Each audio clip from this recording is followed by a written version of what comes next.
This segment of Westlake Live is sponsored by the Blue Buffalo Company Natural Veterinary Diet. Okay, we're going on to another topic now, which is a little bit of a continuation of the stray thing. Adopting a pet, how to find a reputable shelter, and tips for bringing home a new pet. Okay, well, first of all, for some reason, there are so many pets being taken back to shelters now. So now we're just overrun in our shelters. Let's start with, first of all, rescue from, well, I'm going to say it, from the Amish that raise dogs to sell. Those females are there for producing, and that's it. They have very little social interaction. We just got 4 females yesterday from the Amish. They are more attached to pets than they are people. You put a leash on that dog and walk her into the groomer to get groomed for her first time ever, and she's just a broken dog. So when people are rescuing dogs that are mill dogs, which puppy mills are a debacle in this country, they should all be shut down. When you're rescuing a mill dog, it's going to take you a while for socialization. They've not been touched much, you know, they've just been presented for breeding, and that's it, and then those puppies taken away from that. So it takes a special person to adopt a mill dog, and when we adopt a mill dog to a family, we like them to already have another dog, because that mill dog then will bond with that other dog. It's not from day one, hey, let's go a 3-mile walk around Hinckley Lake. It's not going to happen. You need a lot of patience. Shelter dogs, you don't know what you're getting. It's nice when you can get a rescue dog from a foster, okay? Because the foster family can tell you, you know, he loves this, he doesn't like cats, he doesn't like small children. So they'll guide you. There are also certain breeds that I don't like around young children, okay? You know, my niece adopted a rescue greyhound. That's not a great breed around little children, okay? They've been living at the track for 6 years. They've not been around, you know, toddlers that are tripping and falling on them. So you also need to talk to your veterinarian about breeds that are good with certain age levels. And also, are you going to be home much? You know, I wouldn't want to have a Siberian Husky or a Border Collie alone all day, and you come home from work and you're exhausted, I can't walk this dog. Hey, he's ready to go, okay? He needs a 3-mile walk.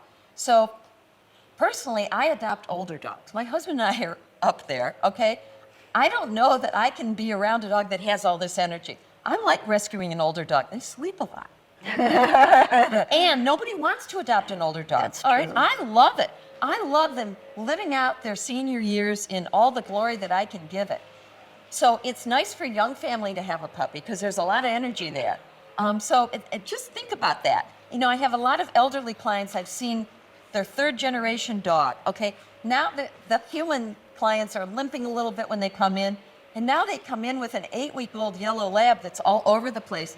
I actually have my staff walk that dog to the car because I'm afraid hip break or shoulder break when those people are leaving and this dog is doing this.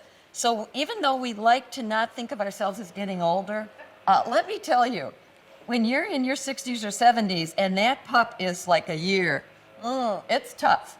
So just make sure age appropriate and breed appropriate. And also, again, if you're getting a mill dog, you should already have another dog. They'll come around, most of them, but they need to bond to that other dog, and that dog will teach them a lot.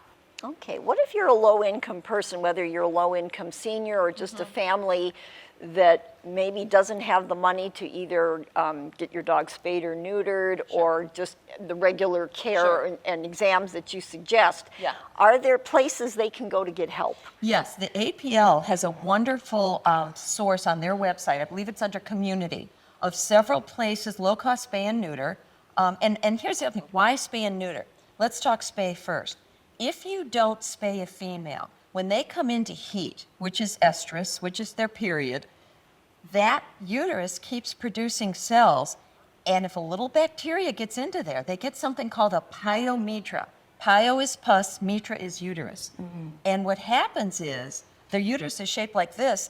These get filled with pus, it ruptures out, and the dog dies. So that's the reason we say you've got to have these females spayed. Yes, to cut down the pet population, but you would never want a pet to die from something that you could have prevented. And of course, neutering, you know, you get the dog, not wanting to impregnate everyone in the neighborhood and also humping your leg and things like that. But there are some new things about the age of spay and neutering. Colorado State has done some studies showing male dogs, especially the large breeds, maybe shouldn't be neutered till about 1.5 years, till their bones are fully developed. They know less cancer and less arthritis when they're neutered at about 1.5 years. Females, we still say spay at less than 6 months. If they are spayed before their first heat, which is usually around 6 months of age, they will never get breast cancer then, okay? If they're spayed after that 6 months, after the first heat, it's the same percentage of getting breast cancer as if they're 12 and spayed. So female spay before the first heat, male, I would probably wait till 1 year, 1.5 years in a large breed. This segment has been brought to you by the Blue Buffalo Company Natural Veterinary Diet. Love them like family, feed them like family. Thank you for watching Westlake Live Outside. Please subscribe to our YouTube channel and also support our sponsors. Thank you.